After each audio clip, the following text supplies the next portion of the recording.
Well, a sea of red filled the halls of Mercedes-Benz Stadium Friday evening, giving a home-like atmosphere for the Indiana Hoosiers in a game that was supposed to be held at a neutral site in the rematch against Oregon. It felt like an away game for the Ducks, and they certainly played like they were in one, with costly mistakes uncharacteristic of the team's performance all season long that would once again end the Ducks' run in these college football playoffs.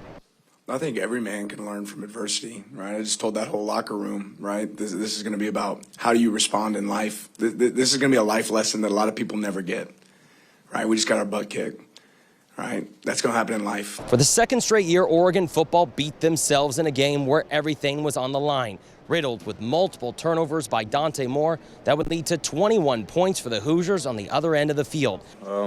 First things first, the quarterback, you have to protect the football. And Indiana, of course, has a great defense, great disguise of different looks. But, you can't win football games if you're causing turnovers.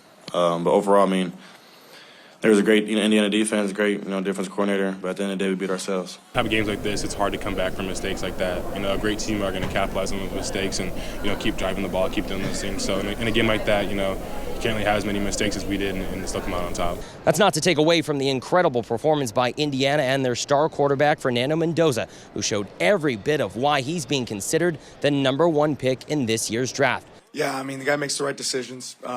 You consistently see it if he sees the coverage. He takes the ball where it's supposed to go, dictated by coverage. He understands what he's doing, and he has great weapons to be able to take advantage of. But for the Ducks, another incredible season falls up short, just one step away from the national title game.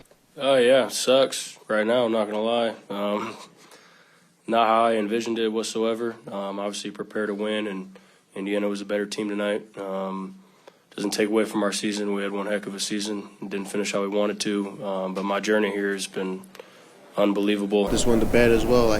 Obviously this game doesn't feel good to any of us, but we can continue to grow from this in the future, and that's what we're going to do. We're going to use it, as motivation again to continue to be successful for next year.